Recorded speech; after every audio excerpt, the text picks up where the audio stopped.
हाय सभी को नमस्कार। आज के वीडियो में हम पीएच और पीएच स्केल की बात करने वाले हैं। यह राजस्थान माध्यमिक शिक्षा बोर्ड के सिलेबस में भी है और एनसीईआरटी के सिलेबस में भी कक्षा 10वीं की विज्ञान का एक टॉपिक है, तो बहुत ही इम्पोर्टेंट टॉपिक है। चलिए आगे बढ़ते हैं आज के वीडियो में। तो सबसे पहले प्रश्न ये उठता है कि पीएच होता क्या है, यानी पीएच क्या है। तो पीएच दो अक्षरों से बना है, एक होता है इसमें पी और एक होता है इसमें एच। एच का मतलब यहाँ पे हाइड्रोजन आयन से हैं, एच प्लस आयन से हैं, और पी का मतलब पुंसास होता है, जो एक जर्मन शब्द है जिसका अर्थ होता है पावर यानी शक्ति, या अपन यूँ कहें कि पावर ऑफ हाइड्रोजन आयन को पीएच के रूप में लिखते हैं या पीएच के रूप में व्यक्त करते हैं या पीएच कहते हैं। तो परिभाषा देखते हैं। पहली बात है कि सन 1909 में एस.पी.एल. सोरेनसन नामक एक वैज्ञानिक था। इन्होंने पीएच स्केल बनाई थी और हाइड्रोजन आयनों की सांद्रता के घातांक को पीएच के रूप में व्यक्त किया गया था। यानी हाइड्रोजन आयन की सांद्रता में 10 के ऊपर जितनी हम घात लगाते हैं उसको इसने पीएच के रूप में व्यक्त किया था। तो इस वैज्ञानिक का नाम हमें याद रखना है। एस.पी.एल. सोरेनसन नामक वैज्ञानिक ने पीएच के बारे में सबसे पहले सन 1909 में बताया था और उन्होंने हाइड्रोजन आयन की सांद्रता में 10 के ऊपर हम जितनी घात लगाते हैं उसको पीएच के रूप में व्यक्त किया था। तो यहाँ पे पी का मतलब पुंसास होता है, जो एक जर्मन शब्द है और जिसका अर्थ होता है शक्ति या पावर। तो पीएच को हम पावर ऑफ हाइड्रोजन आयन कह सकते हैं, यानी हाइड्रोजन आयन की शक्ति। अब यहाँ पे इसकी हम परिभाषा देखते हैं। परिभाषा हमको नोट भी करनी है। परिभाषा नोट करने के लिए आप वीडियो का स्क्रीनशॉट ले सकते हैं या वीडियो को पुश कर सकते हैं। तो किसी विलयन में उपस्थित हाइड्रोजन आयनों की सांद्रता के ऋणात्मक लघुगणक को पीएच कहते हैं। तो परिभाषा हमें याद होनी चाहिए। बड़ी सीधी सी इसकी परिभाषा है, किसी विलयन में उपस्थित हाइड्रोजन आयनों की सांद्रता के ऋणात्मक लघुगणक को पीएच कहते हैं। अर्थात हम इसको ऐसे लिख सकते हैं, पीएच बराबर -log10 और एच प्लस आयन की सांद्रता।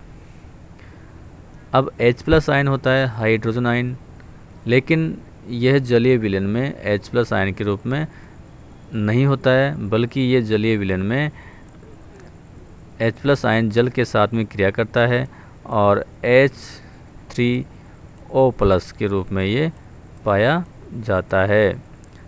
इस रूप में ये पाया जाता है और इसको कहते हैं हाइड्रोनियम आयन। तो इसका नाम याद रखना, H3O प्लस को हाइड्रोनियम आयन कहते हैं और ये ऊपर H प्लस आयन है यहाँ पे, और नीचे यहाँ पे H प्लस की जगह हमने लिख दिया H3O प्लस, यानी H प्लस आयन जलीय विलयन में इस रूप में पाया जाता है, तो H प्लस की जगह ये भी रखा जा सकता है। उदासीन जल के लिए H प्लस तथा OH माइनस आयनों की सांद्रता बराबर होती है और इसका मान होता है 1 × 10⁻⁷ मोल प्रति लीटर जल में H प्लस और OH माइनस आयनों की सांद्रता बराबर होती है। उदासीन जल में कितनी होती है? 1 × 10⁻⁷। तो हाइड्रोजन आयन की सांद्रता कितनी है यहाँ पे? 1 × 10⁻⁷। तो इस घातांक को पीएच के रूप में व्यक्त करते हैं, तो इसका पीएच हो जाएगा 7। देखते हैं, पीएच बराबर -log10 और हाइड्रोजन आयन की सांद्रता है 1 × 10⁻⁷। तो इस -7 को यहाँ लेंगे तो 7 हो जाएगा, इसका आधार 10, तो पीएच हो जाएगा यहाँ पे 7। यदि हाइड्रोजन आयन की सांद्रता यहाँ पे 1 × 10⁻⁴ होती तो फिर पीएच कितना आता? 4। यदि हाइड्रोजन आयन की सांद्रता 1 × 10⁻⁻1 होती तो फिर पीएच कितना आता? pH बराबर आ जाता 1।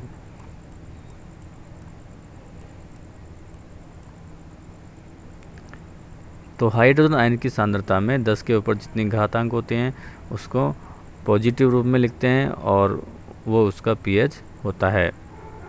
तो pH की परिभाषा में याद रखनी है वापस, किसी विलयन में उपस्थित हाइड्रोजन आयनों की सांद्रता के ऋणात्मक लघुगणक को pH कहते हैं। अब pH 7 होता है उदासीन विलयन के लिए। pH 7 से कम यदि है तो वो विलयन होते हैं अम्लीय, और pH का मान यदि 7 से ज़्यादा है तो विलयन हो जाएंगे क्षारीय। तो pH के आधार पर विलयन 3 प्रकार के होते हैं, उदासीन, अम्लीय और क्षारीय। उदासीन विलयन के लिए pH 7 होता है। जैसे शुद्ध जल या हम कहें आशुद्ध जल जो होता है उसका pH 7 होता है और वो बिल्कुल उदासीन होता है, न तो अम्लीय होता है न वो क्षारीय होता है। कुछ पदार्थों का pH 7 से कम होता है जो कि अम्लीय प्रकृति के होते हैं। 7 से कम अम्लीय, और 7 से कम हम जितना नीचे जाएंगे वो पदार्थ या विलयन उतने ही अम्लीय होते हैं। और कुछ पदार्थों का pH 7 से ज़्यादा होते हैं जो कि क्षारीय विलयन होते हैं। अब देखते हैं pH स्केल। जैसे हम कॉपी में लंबाई मापने के लिए स्केल का उपयोग करते हैं, उसी प्रकार pH को ज्ञात करने के लिए pH स्केल का उपयोग किया जाता है।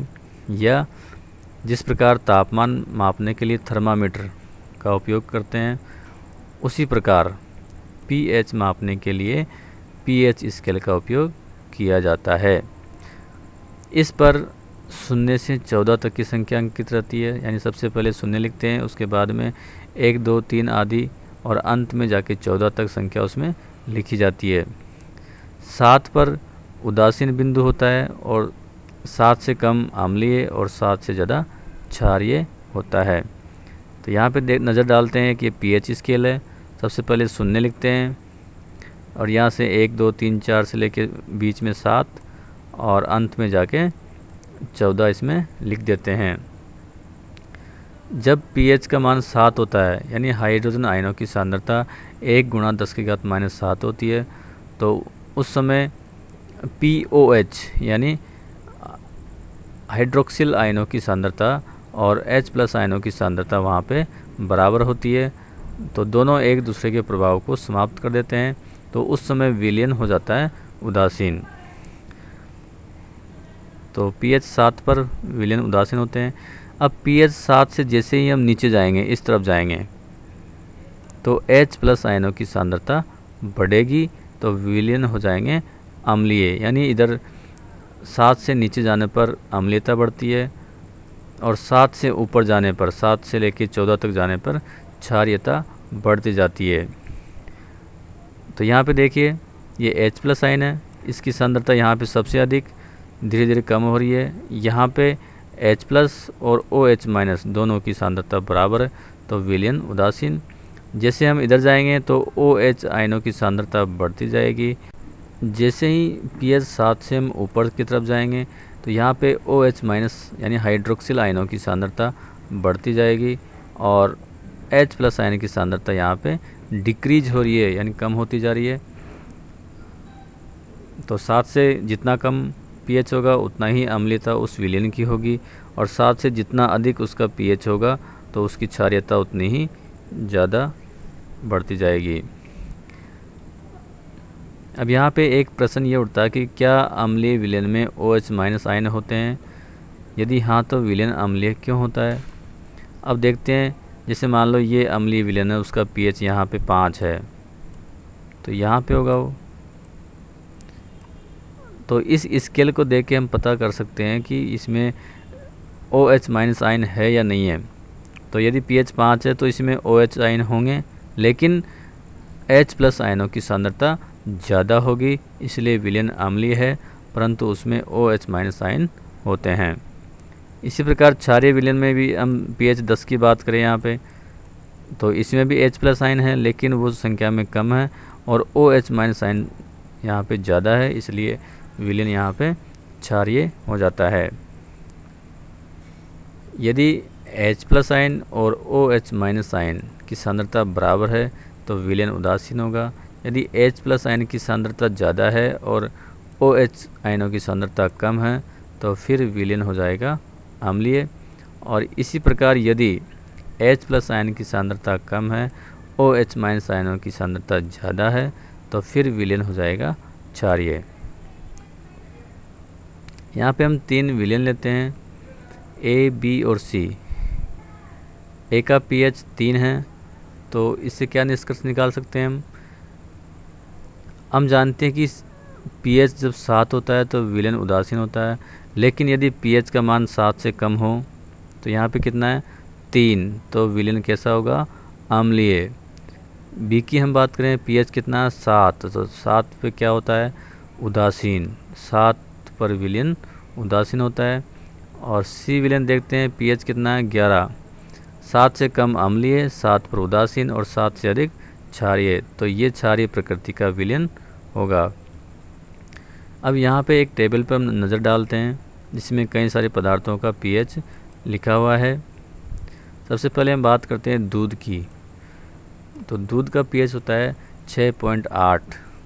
अब इसको हम उदासीन कह सकते हैं या कहेंगे हल्का सा अम्लीय। फिर है रक्त का pH 7.4 होता है, यानी ये हल्का सा क्षारीय होता है, 7.4 इसका pH होता है। फिर नंबर 3 पे है नींबू का रस, इसकी pH बहुत कम होती है 2.2, प्रबल अम्लीय श्रेणी में आता है। फिर है मानव मूत्र, इसका कोई निश्चित pH नहीं होता, फिर भी 6 से 7.5 तक इसका pH हो सकता है। जठर रस यानी पेट में आमाशय में जो रस पाया जाता है उसका pH होता है 1.2। 1.2 क्यों होता है, क्योंकि आमाशय में एक अम्ल पाया जाता है हाइड्रोक्लोरिक अम्ल, तो वो प्रबल अम्ल है, तो इसलिए इसका जठर रस का pH बहुत ही कम होता है 1.2। फिर है मिल्क ऑफ मैग्नीशिया, इसका pH कितना होता है 10.5, यानी ये होता है क्षारीय। मिल्क ऑफ मैग्नीशिया का प्रयोग हम पेट की एसिडिटी जब बढ़ जाती है, अम्लता पेट में बढ़ जाती है, तो उस समय उसको अम्ल के प्रभाव को समाप्त करने के लिए मिल्क ऑफ मैग्नीशिया का प्रयोग करते हैं। क्योंकि यदि एसिड की मात्रा बढ़ेगी तो उसको न्यूट्रल करने के लिए हम बेस या क्षार का उपयोग करते हैं, तो यहाँ पे मिल्क ऑफ मैग्नीशिया का उपयोग किया जाता है। इसी प्रकार NaOH सोडियम हाइड्रोक्साइड, इसकी pH सबसे अधिक होती है 14, यानी प्रबल क्षार यह होता है। शुद्ध जल का pH बिल्कुल 7 होता है, तो ये उदासीन प्रकृति का होता है। शुद्ध जल कहें या अशुद्ध जल कहें तो बिल्कुल समान 7 इनका pH होता है। बेकिंग सोडा, इसका pH होता है 8.3, यानी क्षारीय होता है, तो अम्लों के प्रभाव को दूर करने के लिए भी इसका उपयोग किया जाता है। फिर है वर्षा का जल, ये हल्का सा अम्लीय होता है।